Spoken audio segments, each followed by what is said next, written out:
Siapa dia? Pak Lukman adalah seorang supir, tapi bukan sopir biasa. Pak Lukman adalah supir ambulans. Siang itu Pak Lukman mendapat tugas untuk mengantar jenazah korban kecelakaan. Aryan Maulana, umur 23 tahun, masih sangat muda. Kasihan sekali, gumam Pak Lukman.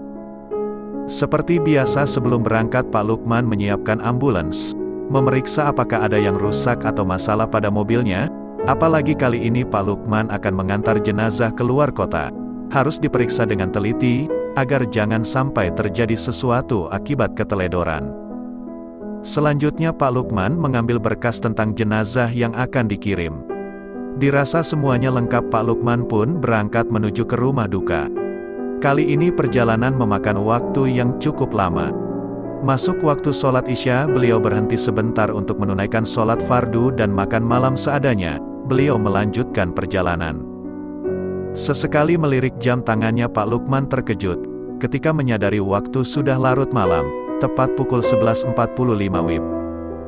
Kenapa perjalanannya kali ini lama sekali, padahal seharusnya hanya butuh waktu 4-5 jam saja, begitu pikir Pak Lukman. Akhirnya Pak Lukman menyalakan radio untuk menemani perjalanannya. Namun lagi-lagi Pak Lukman menyadari sesuatu. Iya, ternyata dari tadi beliau hanya berputar-putar di daerah situ saja.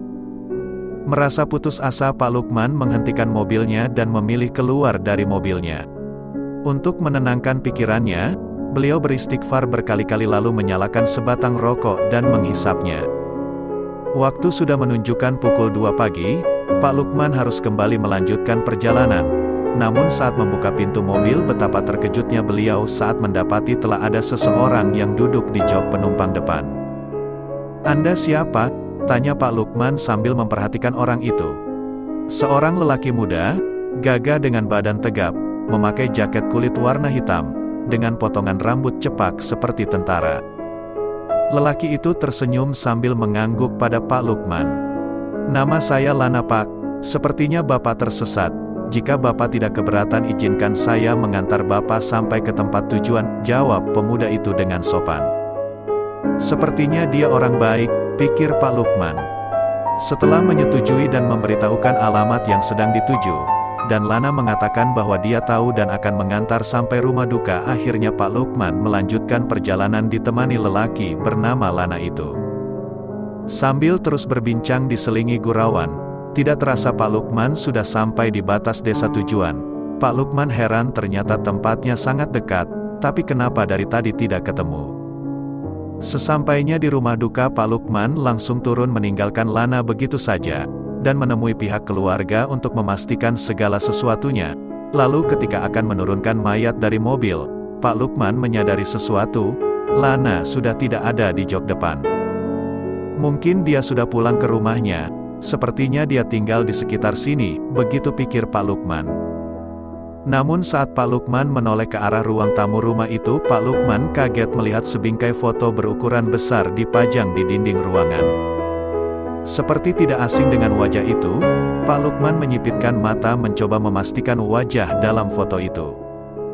Memang tidak salah, foto itu mirip sekali dengan Lana. Pantas saja dia tahu letak rumah ini. Ternyata masih saudara, kata Pak Lukman dalam hati.